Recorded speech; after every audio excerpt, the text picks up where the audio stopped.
Hey everyone, welcome back to Right Media Group Chronicles, the podcast where we talk with agency founders and creative leaders who are reshaping how businesses grow. We dive into the real stories behind successful agencies, the wins, the lessons, and everything in between, so you can build smarter and grow faster. Today's guest is Ian Peterman, founder and CEO of Peterman Design Firm, known for helping companies design and launch sustainable, conscious products across industries. Ian, it is great to have you on the show. Thanks for having me. Excited to be here. Awesome. So, in our previous chat, we spoke a little bit about you writing a book and you also own a podcast. So, would you mind to dive into those two sort of subjects just so the audience gets to know you a little bit? Yeah, so the book led to the podcast, so I'll start with the book. Uh-huh.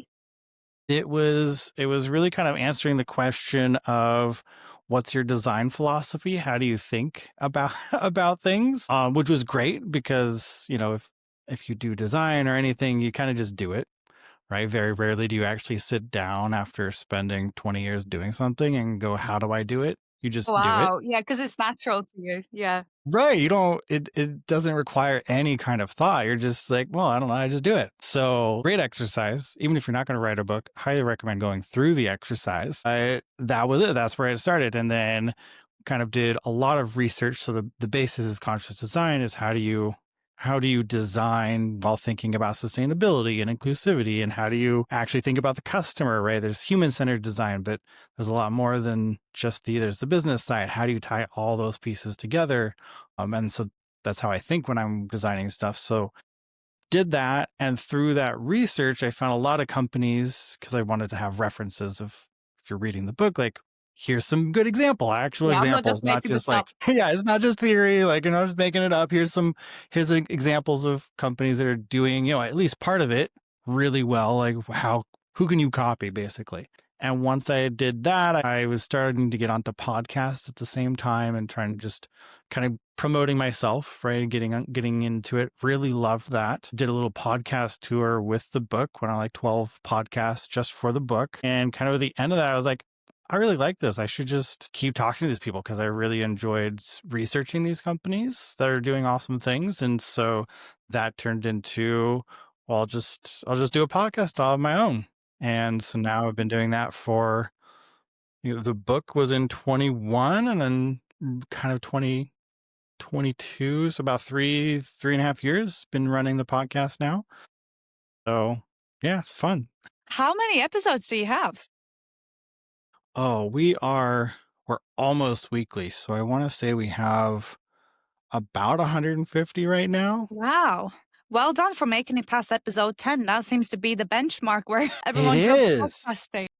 It's great because when I was looking at podcasts and trying to be a guest on some, there were so many like, oh, this is super awesome. And then they'd stop at episode 10 and, Yeah. and Well, just wouldn't go. I'm like, you should keep yeah. going. This was great.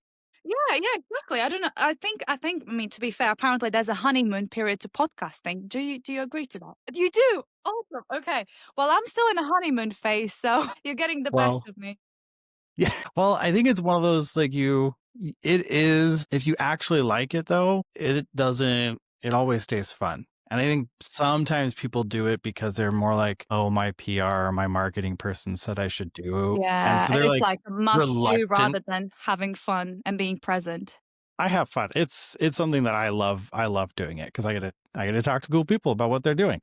Yeah, So, and exactly. I love that. So if it's, and there's so many different formats. I don't know, we could do a whole episode on podcasts, but there's so many different formats. Like it's not the same. Interview styles are different. So like one of the things, not having to do it a certain way can also make or break whether you like it. Do you know what, Ian? Because like obviously you've had like 150 episodes, and I think I'm on like episode 35, but we still need to post a few of them. So obviously you've been in the game a long time, and I've spoken to so many marketing agency owners, and they're like, "Yeah, I'm thinking about starting a podcast, or I already have a podcast." So actually, you're talking about formatting there. So if you wouldn't mind to like just briefly, I know we're kind of going off topic a little bit, touching Hey, it's point on fun. those. I would love to pick your brain. Yes. There's, I've done a couple different kinds. So I did one format, which was basically but a live Q&A, but with no audience. So I took, oh, how many episodes? I think I made like 50 episodes just of that. Mm. But basically, I was just answering questions, like doing short Q&A. Nice. So I've been developing products and launching products for over 20 years now. And so I've been asked a lot of questions. So I sat down and was just like, okay, what's the top 100 questions that I've been asked repeatedly? What do I keep answering? So I did that, and that was actually really fun. Easy, I'd say an easy way to get comfortable with a camera and recording too. Because I don't know, I don't know about most people. A lot of people, once you hear and see yourself on camera, you're like, ew, that's not, You just my cringe. voice sounds I still weird. cringe Like, to this day. Yeah. yeah, it's still, and honestly, I've just gotten used to it, but Yeah. I'm like, I don't listen to any of my own stuff anymore. I Yeah. have an Yeah. editor to do, like, I'm here, I hear my own voice naturally, and then it goes out, and I don't see any of You it. know what? Somebody told me you just gotta embrace the cringe. It is what it is, end of the day, you know? Well, and obviously, people talk to me and like nobody runs away from me. So it Yeah. obviously isn't bad. It's just not what I hear in my head when Yeah, I'm exactly. speaking. Your expectations will be different to like somebody else just having a conversation with you, right? So you talked about live Q&A. Is there any other formats that you would recommend to anyone who's Yeah. interested in starting a podcast or changing it So up? pre-recorded Q&A, live Q&A is really good. Guest is awesome. There's also, I do more like well, we kind of do a similar format, but there's also a format where it's like 10 questions, 15 minutes. You're just in and out really quick with a guest. So I think those are the most common ones I've tried. Is it like Tried a on. that reminds me of like you said 15 minutes like rapid questions. So is it like speed dating pretty much? You're just like bombarding them with questions and they answer quick. Yeah, I early on in the podcasting stuff, I met a guy that he's been doing like a or two a day in these 15 minutes for like 8 years. So he Wow. has so many episodes. And then he does some like long form, like he does other stuff, but he's like, oh, every day I record at least one 15-minute call every time. And he does it. Wow. And he's like super efficient at it. Yeah, and But super with that, consistent. yeah, super consistent. I feel like that one you have to be really a lot more the questions you ask, you got to be really planned out because you end up Mhm. asking the same questions, but you want to make sure that they actually get good responses from those. Mhm. So one of the things he's like, oh, I spend a ton of time figuring out what are the questions that'll actually get a short answer because you only have 15 minutes. You can't have a 10-minute answer to one of your questions if you're asking six of them. Yeah. You Yeah. got to have this very on. So it took a lot of thinking where I like doing the conversational like this a lot Mhm. more because specifically allows you to flow into things that like we're talking about podcasts right now. That wasn't the Yeah, plan, right? it That wasn't wasn't fun. the No, topic. exactly. Yeah. But it's fun and it keeps it more for me as a host, it keeps me way more engaged because I have more fun and I can still be surprised Yeah. instead of here's 5 questions. All right, bye. 5 questions. I'm like, and that Yeah, would get yeah, boring for me exactly. And I personally. think that's what keeps it exciting for me as well, because I'm genuinely just naturally curious about your world, what you do, what is the strategies behind there, because you do like environmental sustainable marketing pretty much. I have to say you're the first guest I'm going to interview in that topic, so I am naturally curious. Would you mind to touch point a little bit on your agency? What was the motivation for you to start it, and why exactly environmental and sustainable? Yes. I mean, I've always been interested in and thought about sustainability and things like that. I grew up in Portland, Oregon, which is very sustainable friendly. It thinks about that kind of stuff. So I kind of grew up around that. And then for design, I've always wanted to run my own agency. Like that's been something since I was a kid. I was like, I really just want to design stuff and do lots of cool things. And so running an engineering design agency kind of fit that bill. But I worked corporate and stuff for 10 years. And then I was a partner at a firm first. So I was one of 4 partners. And between the partners, we did everything. We did marketing, advertising, social media, content creation, videography, product development, branding, packaging, like literally everything under the sun. It had design in the name. We probably did it. And it was a great learning. We did that for almost 3 years. And then we couldn't figure out how to make our model work financially as well as we wanted it to. So we closed it down. But I took all that and I was like, okay, I don't need to keep everything. Like there's a lot of things we can get rid of that we couldn't do cost effectively or just wasn't the value add that somebody would want. And so took a little hiatus, just worked a job for a bit, and then slowly started up this current design firm of how do I take kind of the crash course in doing literally everything and combine that with my experience designing before. And I really wanted to bring in the environmental responsibility component into the design. And it took some time, but started this one in 2017. And so really it's just a combination of all my life experience, all my work experience packaged into how do I help companies that want to be more sustainable, or we kind of do it in a sneaky way at this point. So we tried the upfront, like, oh, we're sustainable. Now we just do it all the time. And so we've actually found a lot better results when we go in and say somebody's like, oh, we want to design a new, whatever, a new widget, right? And we go in and we figure out, oh, can we do this more sustainably? Well, how can we do that? And then we tell them on the back end, like, oh, by the way, we happen to design your product in a more sustainable way. Here's some lovely key points that your marketing can use. Here's what your marketing team can leverage. Like, you weren't counting on this. We didn't promise it. Oh, it's like a nice little surprise. Yeah, it's something. And obviously brands that do want that, they come to us and we're like, great, super focused on it. Wonderful. But after spending probably 3 years trying to convince people and in companies like, oh, you can do this, and no, it is not going to be 10 times as cost of, the cost isn't 10x. You're going to be able to sell, right? Going kind of having to break down all those arguments. We came up with this, well, let's just do it anyway, and then tell them how much we were able to do on the back end and present them, because no one's going to complain if you're like, hey, your marketing team can have these extra things. You can talk about your product. You reduce plastic use by this much. And we have that comparison too of going, okay, well, here it was before we had worked with you. And then now we've worked with you with this new version. And so it helps our marketing team. So nobody complains about that as as a benefit. So just to understand the model a little bit more, do you also take the front of like a consulting firm on how they manufacture, how they can become more sustainable, or they already have it in place and you just kind of utilize that in the messaging to the consumer? No, we're on the front end because we work in the R&D part too. So Okay. we're brought out, we'll help figure out like, oh, you have a product. Great. How do we make it more sustainable? Well, they're thinking like, oh, I need to add these features because consumer feedback, I need to make these improvements.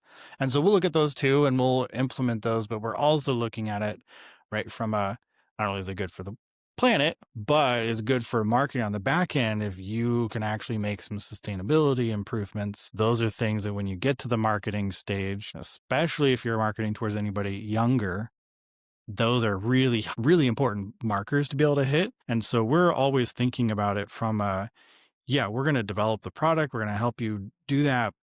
But because we understand the marketing side, we're also pulling that in before. And a lot of companies, they like build the product and like, here's the product, here's all the features. And then they try to figure out how to market it instead of going, is there a market? How do we are we I solving an see. actual Yeah. problem? So we pull that forward. We pull marketing in to the beginning when we're talking about developing a new product, and we go, because you could create something that's 100% sustainable, that is a perfect product, but if no one buys it, it's the worst Um, product on the planet. No one will Yeah. make money off of it. It won't help anybody. Like there's no any of your real success metrics. They're all at zero. They're Yeah. never going to make an impact. So We we just pull that in. that's how we pretty much should be, right? Rather than creating a product and yeah, I hope this sells.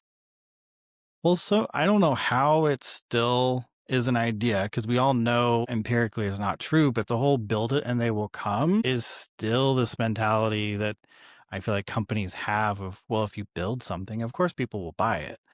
Hmm. but that's not the case. There's not you want to make sure or they will eventually, but maybe not fast enough to keep the business alive. Yeah, it's not gonna be that effect that you're hoping for. You need to build that personal brand behind it. But if you already know the reason, you know there's a need for it, it just makes everything else so much easier. Yeah, and like I think you mentioned something about scaling, right? You can't scale something if most people don't want it. It's a Yeah. very like if you have to sell people on the idea of wanting it, then you're not really solving a problem. And that means you're in the at best, you're in the nice to have category, Mm. which goes up and down with everything. Whereas if you're in the must have need solves a real problem and you do it in the right way, now you have a customer base forever. Touching point on the sustainability, you hear more and more noise about it. When would you say it all started to peak? Pretty much this, like people are looking for a sustainable product that's gonna, help the environment rather than put it more towards the doom. Yeah, I'd say, I mean, it's been something that's been growing, right, since like the 60s, 70s. So it's been a long, slow Really? burn. Sustainability, it's been there, but it hasn't been commercially until the last like 15 years. And now I would say in the last 5, kind of around 2020, that's when people started to really commercial at a commercial scale companies started to move over to be more sustainable. And it had been building, but it's one of those things you kind of don't notice it really while it's slowly building up because it's just there. You're either interested or not. But now, and I would say it's getting an extra acceleration right now because Gen Z is coming on board and they're Gen Z. I think they're like now 20, the oldest ones are like 24, 25. Their buying power is increasing. And so the buying power is increasing. And as a whole, Gen Z and younger expects. So it's the real shift is it's been a nice to have. And it's been I would like to have it and I want it. But now as the buying power is shifting finally out of the boomer age, and now you're getting into Gen Z actually has enough buying power to be measured on the scale in an effective way. Now the swing is expectation. Like 5 years ago, 10 years ago, I could have come up with any sustainable product. Like, oh, this phone case, it's sustainable. And people were like, yay, I'll buy it. You didn't really need to pitch. Like people that wanted that, they would just buy it. Now you have to explain why your product isn't sustainable. It's an expectation I now. see. Yeah. This isn't sustainable, I better have a good reason why it's not. Why am Hmm. I not doing something for the environment? Why am I not supporting things like that? So now the expectation is more of, well, of course it should be sustainable. How sustainable is it? So now we're getting into not if it should be, it's how sustainable are you? And now as a consumer base is picking based on, well, yeah, you're sustainable, but this one's more sustainable. Now I'm going to pick this one. It's like a comparison now. Now, right, the market, there's enough now that not only are the buying power available, but now there's enough sustainable brands. It's not a yes, no anymore. You could be not sustainable and then you could be a little sustainable and then you can be really sustainable. And where on that scale you land determines now whether people will buy you or not. And obviously, all business need to be audited and whatnot. And that's also becoming a huge requirement in the audits that, are you now sustainable? Why are you not doing this? Or why is your process less efficient? Like you said, they have to explain themselves to like the auditors, not just to the consumer, which is crazy. Yeah, EU specifically is pushing with digital passports. So the whole transparency portion is now coming on board because greenwashing has been a huge problem where people have Mm. said they're more sustainable, but they aren't. And so now consumers are expecting, right? They're trying to figure out who's actually sustainable, how sustainable are you? And so things like the product passport that's coming on board with the EU is kind of codifying what's already being pushed by consumers, which is to understand where is this product, how did you make this product? Is it Mm. actually sustainable? Is this something that you can actually prove? Is it third party verified? So now there's a lot of companies, you're looking at marketing a product. There's a lot of third party options where you take your product and your supply chain and you go to a third party and say, hey, please review this and make sure that's actually sustainable. And then things like the digital passport, and there's some companies we work with that create this backend, this log that goes with your product that you can go, yeah, well, here's the factory it was made out, here's the supply, here's the chain, we say we're sustainable and we can prove it. Go look at all these things. There's no child labor, there's good environmental things being done. That is coming on board, and now that's a huge piece that some people are ignoring and will for a while, but with EU's regulatory requirements, the ignoring is going to go away, specifically because they're requiring it whether you manufacture it in the EU or not. If you want to sell a product in the EU, it has to have it. It's non-optional now. What's happening with all the brands, that are getting like handed off to like cheaper labor and then getting imported in?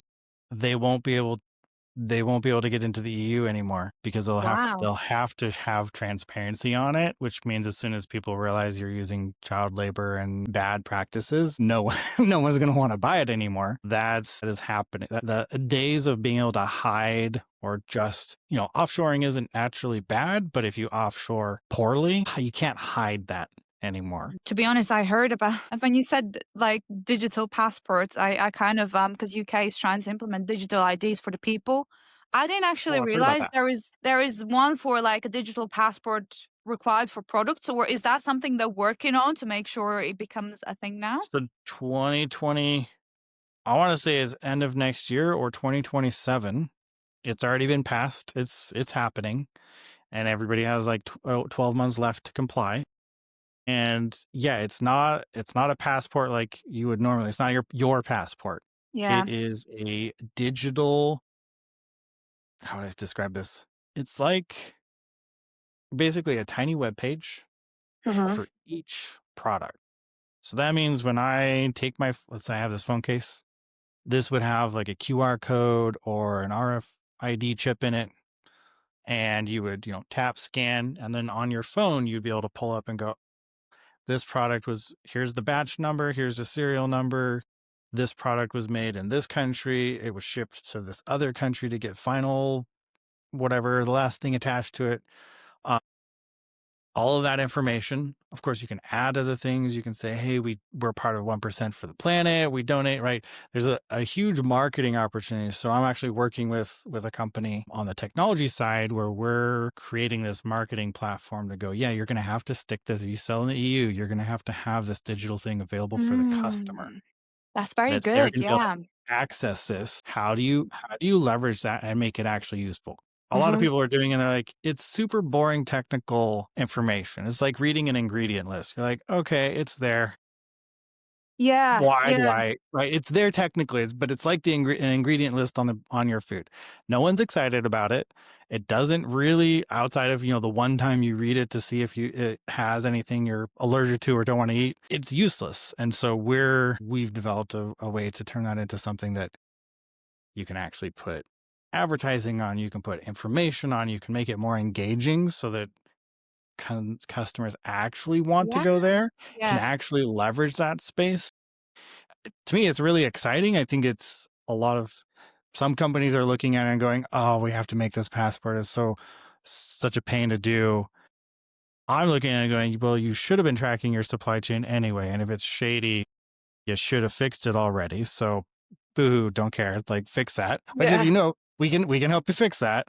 But then also there's this marketing opportunity that we're leveraging because there's the ability to tack onto that and make it an exciting part of the experience of a product that you don't have right now. And so that's where and some brands are getting onto it. I think Coach is one of the ones. They have like if you buy a new Coach product, you can tap NFC to the product and it pulls up a little web page and information, and you can track, like you can sell it on like Poshmark and stuff like that. So you're tracking. So it adds this like, guess it's an authentic Coach bag. Here's this, like, we're certifying it's real. So if you go to Okay. sell it, I want to sell my bag to you, you'd be able to go, yes, it's real. Coach is saying it's a real Coach bag. It's not a not. So when you start adding this digital component to a physical product, there's a long list of things that you can do with that I think is really unique. And I think some companies are just like, oh, it's being regulated, so I don't want to do it.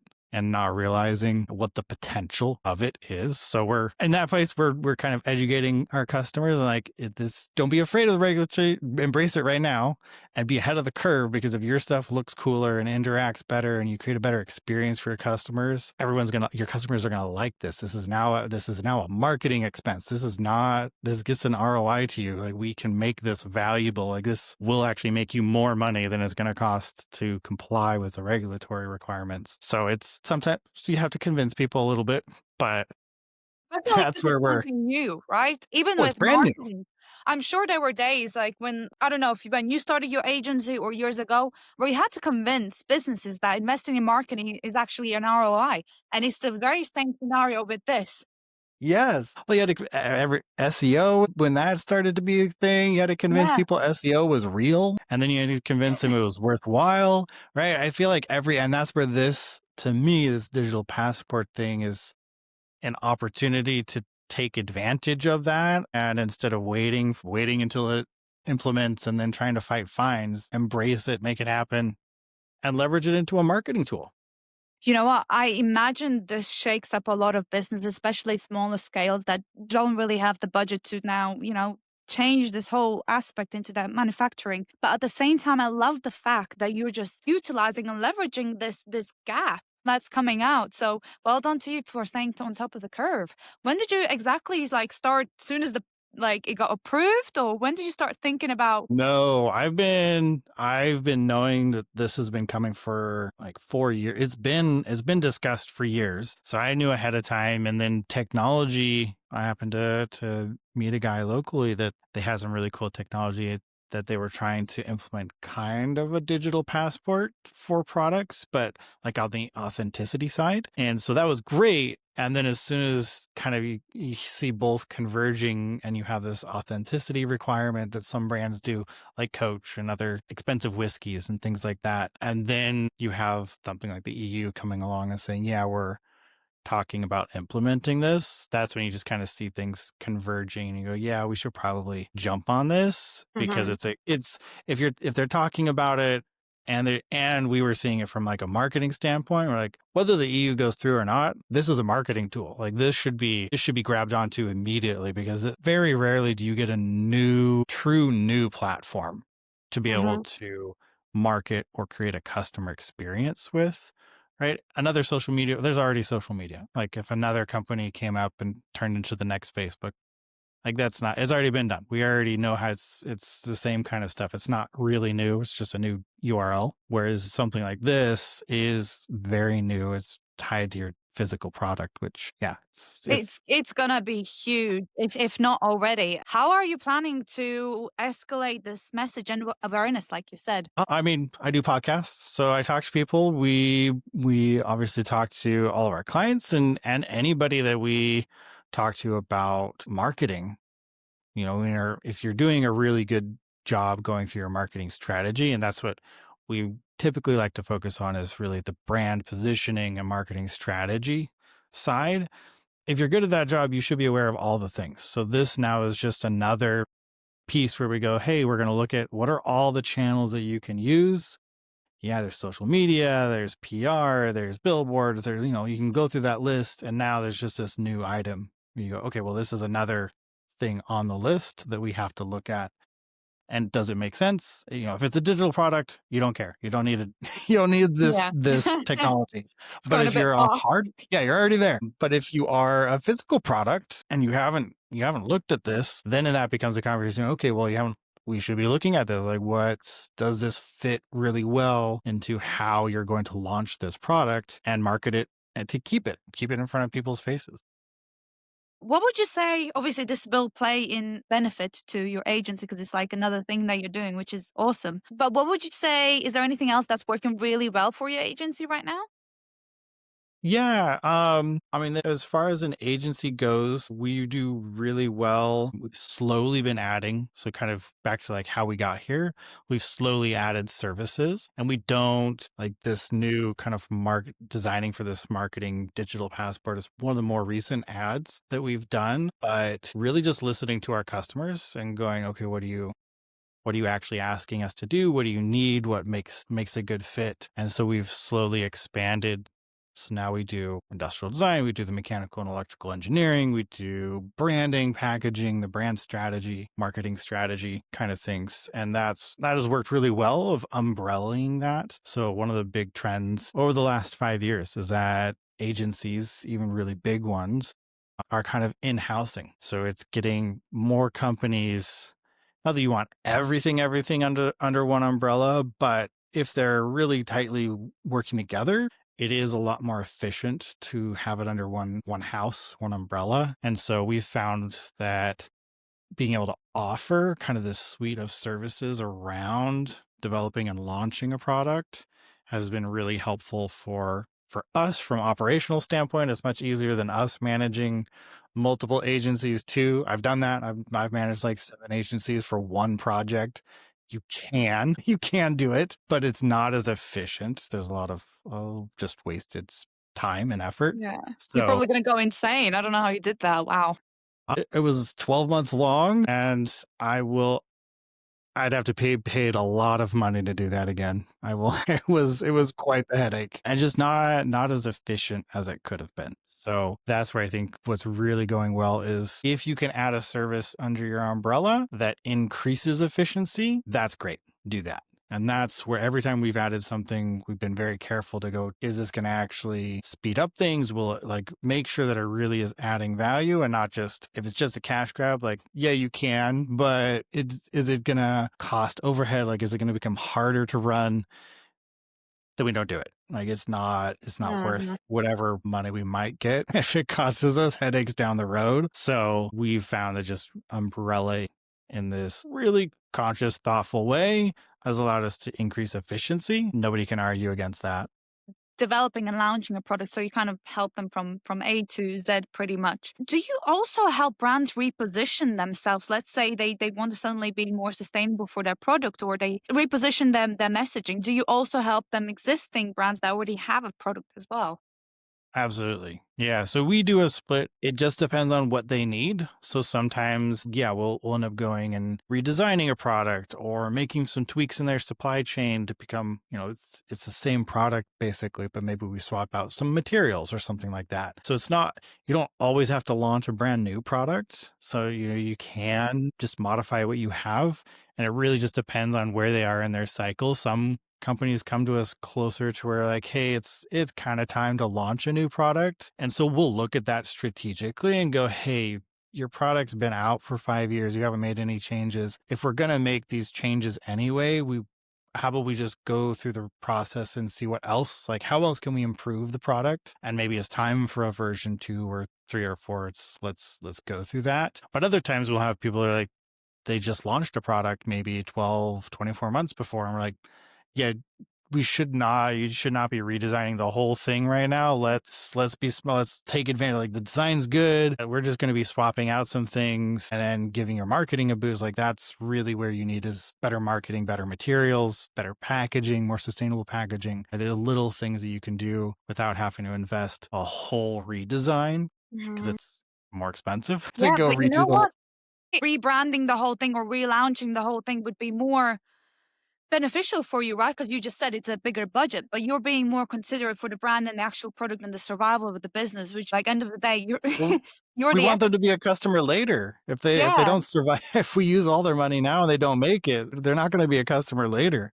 They'll be yeah. angry at us and have no money. Mm, So yeah, we not a we good very mix. much we treat it very much as a partnership. We go, okay, how do we actually make you grow? Because selfishly, obviously, if they grow and we helped them, they're going to come back. They're going to Yeah, be like, of oh, course. you guys did amazing work. We made a bunch of money off from what you did. Let's do it again. Mm, But also just from that strategic, like I don't want anybody trying to come in and get like I don't like it when somebody does that, tries to offer like, oh, we'll just do all this and then doesn't think long term. So we don't want to be that person. we just talked about what is working well in the agency. Is there anything that's a struggle or a frustration? Yeah, I would say doing this for a long time, I've realized that I'm not the best outbound person as far as sales. I'd say that's probably our weakest spot is doing outbound sales. We've tried a lot of things. I have hired some of those consultants that are looking only for the short term Don't That's recommend. why you're not Don't, paying them. Yeah, no, that's great. You learn yeah, from your lessons. You're like, I will never do that to my clients. We've all been correct. burned. Yes. I've had it done to me, so no, not gonna not gonna do that.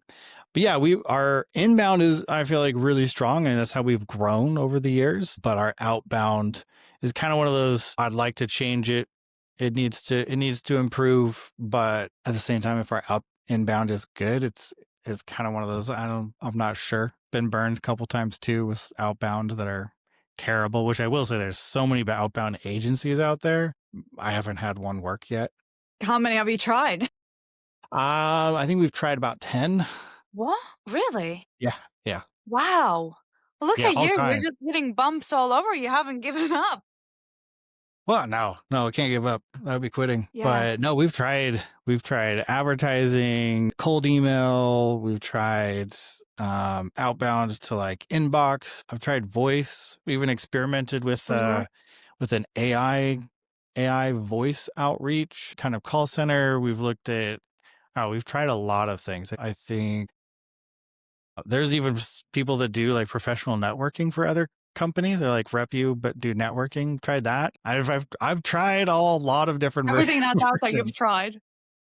So I don't know what we're missing. As I said, this is kind of the blind spot for us, but Yeah. inbound keeps working. So, we're growing, but Mhm. it always bugs me when I know that there's something that I haven't kind of figured out. Yeah, tapped into, yeah. It's just, Um, so it you just know sits what? there. There's so many tools out there, and I'm gonna try to offer you some wisdom there. But it's not about the tool that you use or the method. It's pretty much the strategy you have behind that messaging that's really the key. And it cannot be of this is who I am, this is what I can do for you, a direct pitch, because we're all getting pitched to daily, and it's annoying. Yeah. No, those don't work. Those don't work at all. Yeah, it's all that human connection and that value that you provide to your prospect. When you really know your ICP, you know what they want. You know the value you can deliver for free because that's the only way you will get on their kind of good radar. So it's really that connection that you need with a prospect before anything else gets discussed about a sale. Yeah. Well, I will say networking does work. I do get work that way. It's Yeah. probably the only outbound that works so far. Yeah. What would you say if you don't really tap into that outbound or don't figure it out? What would you say is the cost for long term? I don't have a good number for that actually because I don't know how well it works. So like an Okay, yeah. opportunity, right? And we've tried a lot of things, even the ones that have given numbers for it working. Our inbound is good enough to keep growing. We've been growing since 2017 with no real outbound. So like it's obviously working. So I've kind of struggled with that actually of like what is the actual opportunity But you're lost? right. If you've never done it, you don't know the benefits of it. I don't have I don't for that one. Yeah, no, no, fair enough. I hope you tap into that and then really utilize outbound and hopefully figure it out. Yeah, same. Same. I Yeah. will. I will eventually. We just see how long it takes. So you mentioned you doing some networking and obviously inbound works quite well, which I'm guessing is that referrals stage that you have with your current clients. SEO, we've done a really good job on the SEO for a long time. Writing articles, have a blog, podcast. Is some of those stuff though is really hard to measure exactly. It's more of there's content driving traffic, and then eventually it turns into something. So really, those would be our big things: a website and referrals. Yeah, the only struggle with which agency owners keep on talking about with referrals, for example, is you can't pump more money into it and suddenly you have more referrals. You get what you give in. No, and it takes time. People aren't just going to send you work. They're not going to put their name on the line for someone they just met. So you have Yeah. to build the relationship, show that you're good, but you have to do it indirectly because a lot of times you get referrals from people that aren't customers. So they have to just get to know you and trust you. They may not have hired you. So you have to Mhm. I feel like you have to build a lot more trust with those referrals Mm. first because you might get them. And so some of our best referral partners are actually like attorneys, patent attorneys, people like that, where they need their clients need our services, But I think we've had 2 attorneys over the years that have actually had their own product. Usually they're focused on helping everybody else. So they don't hire us first. They get to know us. We get to know them, spend a year or 2 getting to know them. And Wow, that's a then long cycle. we start to get referrals. Yeah. So it is, it's there, it works, it's good. Like once you have that good relationship, and we have several attorneys now that they do give us probably each a few every year. But like you said, I can't dump any money into it. I can't accelerate it. It just Yeah. is it is what it is. Yeah. Moving on to AI, and would you say it's implicating your stage as well with sustainability and environmental products? Is it anything that you see advantage of and that you're utilizing?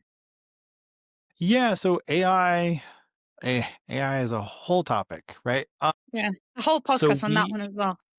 yes, a whole another one that we could do a whole podcast on.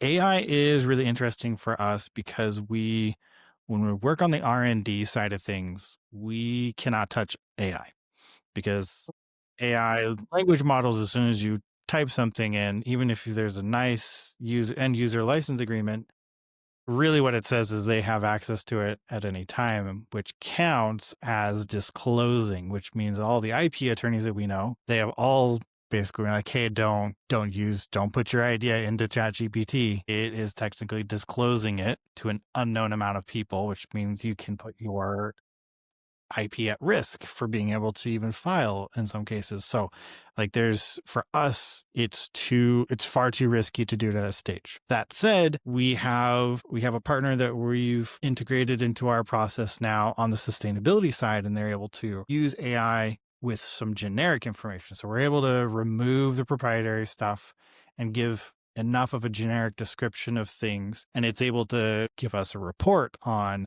what is the water impact? What is the carbon impact? Things like that. So we can start to look earlier stage. So that's been really interesting. That's been really helpful and be able to speed I up. can It's imagine not, so, yeah. yeah, it's a lot cheaper and easier because usually you'll spend $50,000 and more just to do a Oof. report, Wow. which is startups can't afford that. Yeah. So we're able to do that for closer to like 10. So we're a fifth the cost. It's worth it to do it early stage. So we have integrated that into our process, and we're able to protect the IP and not have any breach risk there. So that's been an interesting tool that we've incorporated. And then we use AI as well. We've done rendering and things like that. Like once a product is out and we're safe for sharing it, we'll use AI to do some renderings and things like that, which is always fun to play with. And then most of the part that we've used AI really for is to help with marketing and kind of just bouncing off marketing ideas and operations. I'd Yeah, say like those are brainstorming. brainstorming and just kind of operational automation kind of things that are internal to us. It doesn't touch our client stuff, but it helps us do our job better and faster.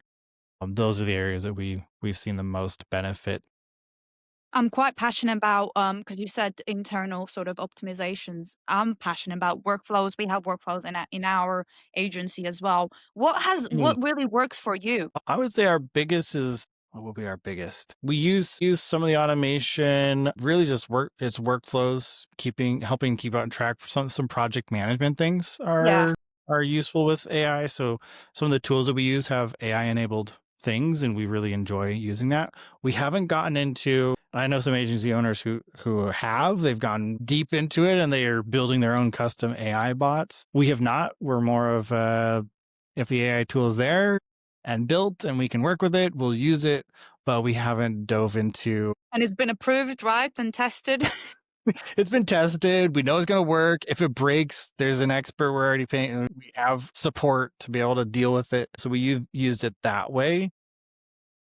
I think maybe for next year, one of the things we'll do is start to dive into how do we build some of our own more custom Mhm. like agents and bots to really optimize. Because I know being able to compare has been really nice because like I said, I have some friends who run agencies that they're building their own custom bots. They have their own tech stack. And so I'm able to compare and go, yeah, it is more efficient, but it also is going to take an investment of time and Yeah, effort and to time make is it. money, end of the day. Correct. It is. So the nice part is I'm starting to see where there might actually be some difference. And actually worth investing the time in. I know some people that are just like AI everything, like everything is. Yeah, there is And I'm that like, other end of the spectrum. yeah, yeah. I'm like, well, how about I pick and choose the parts that are super efficient, that really add that ROI is there. If I'm going to spend 50 hours setting up and doing this and working with someone to develop it, let's make sure I get that back at the Yeah, minimum with yeah. that. But if I can pick and choose, then I think that's where we'll end up going. But I'm not. To me, AI is a tool. It's like any other tool. It does not apply to everything. It should not be applied to everything. And I feel like kind of what is the old adage? If you're holding a hammer, everything looks like a nail. It's not real though. Okay. No. So, it's a tool, but I don't want to. There's agencies that are becoming AI first agency, and they're like, oh, we're an AI agency and we have AI help us do 99% of things. I don't know. To me, that's just overusing a single tool to do a job that, as anybody would tell you, running an agency takes more than one tool to do. So it's kind of that's where we're at. Let's be honest, there's so many tools that come out daily and it's just really overwhelming. And you're like, is this going to be the next big thing or is this going to be left in yesterday? But if you're looking into like some automation tools or the one platform that really keeps popping up is that's how you can create workflows utilizing it. But like you said, it is going to take a lot of time to understand it. But if you've got that over Christmas or something, it is well worth the effort. I'll take a look because yeah, I want to do it smart. I want to do it, but I just don't. I don't want to run. And I've talked to people in the corporate world where there's just okay, we're going to AI everything, and then they dump, in their case, millions of dollars. Yeah. But then they end up going, but how do we use this?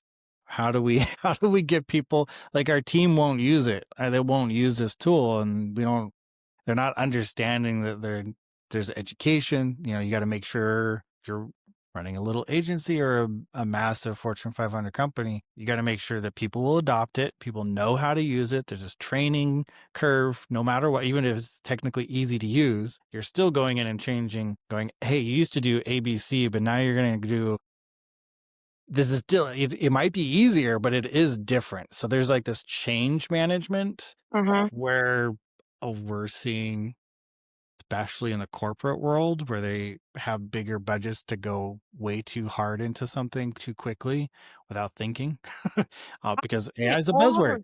Yeah, I've seen it all over news on especially USA. I mean, they're suckers because they're the first to invest into anything, right? We'll And do then anything too much. That is yeah, the American way. probably, and then they get burnt, and then they lose millions and billions of pounds. Instead, rather than to wait for somebody else who's invented a cool tool, and then maybe you have a partnership there that you can potentially utilize the tool in your agency and have that educational awareness, which you just touch point on is very important. Yes, very, very important. Otherwise, all your employees don't do it, and then you wasted all the money, and then you just remove it, and then I was just a loss. Yeah, it's just using it for the sake of using it, these corporate worlds where they invest billions into developing something. Yeah, which I personally like just on the AI stuff. I really hope that people stop doing that because otherwise it's going to become a hated technology where Yeah. no one will use it. Even in the places where it should be used, no one will use it because if you were at a corporate company and they tried to do that and it was horrible, now your experience with it is, oh, AI is terrible. And so when you go to the next company and you get into management, now you're going to go, no AI, it sucks. I'm not going to Yeah. waste. So now it's one of those like if all the early adopters have a bad experience or too many of them, it will never progress. It will just collapse because no one will like it, even though Yeah, it and would have been good in a certain spot. yeah. Yeah, if you use it properly. I guess eventually we could come to a future where business owners come to you for a service. And if they know you're utilizing AI, I'm gonna move on. I'm gonna go with somebody else who Right. Well, isn't yeah, from a utilizing it. marketing standpoint, it could be terrible. Mhm. But then again, you Google and all these Facebook and all these big names, they're all, AI. AI is everywhere now. But did you hear that Facebook is kind of giving up on the metaverse? Are they? No. Yeah, they've spent so much money on that. And now because it was not the right time and they didn't they didn't, in my opinion, they didn't do it well. Now they're quitting on it. And no one else is going to follow in their footsteps for a while. Like there's failed right now. It turns into this. Well, if Facebook couldn't do it, what Oh, chance do I have? Why would we even try? So I feel like that there's all that's that risk part of like, if it's a bad experience for too long, it will just get a bad name, even though it could have been useful in certain ways, or if it had been done better, there's that risk. So I'm hoping that AI doesn't have that kind of yeah, walk but back. it's a future we could very well have, and we need to Right. consider that as business owners as well, and what how is it going to impact us? Right. Yeah, yeah. So, Ian, tell me, what is the future like for you and your agency? What's the plan next year, 2026?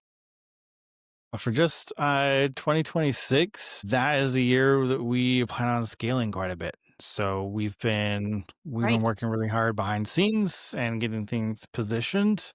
We just launched a venture studio to help kind of fill that gap with startups. So if you work with startups for long enough, you realize there's this pretty big gap between I have an idea and I spent 50 grand of my own money getting it to a certain point, and then there's VCs way over here, and this middle area that they won't touch you until you're raising millions and millions and millions of dollars, and you be a potential unicorn, right?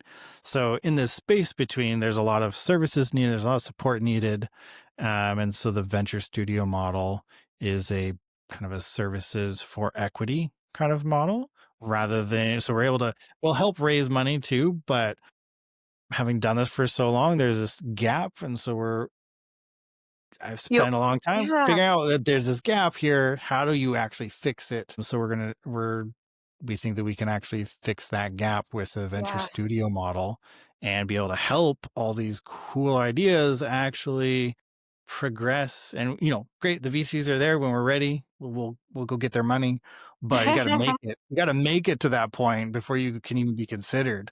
And so that I'm really excited. We launched that in 25, and so now coming into 26, that's going to be a huge push for us to be able to have that as a vehicle to help these startups, and the design firm is backing that, and we're raising capital to back the studio and grow from there.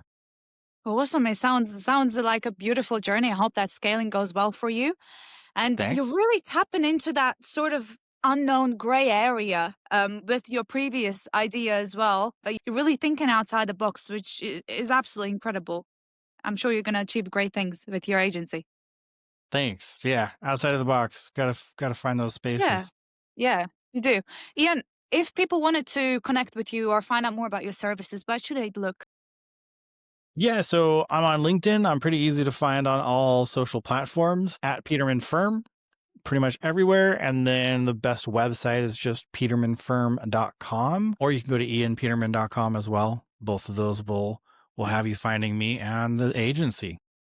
Awesome. Ian, thank you so much. If you enjoyed this episode of the Right Media Group Chronicles, make sure to like, subscribe, and comment with what topics you want us to break down next. Any links that Ian mentioned will be dropped down below as well. Thanks.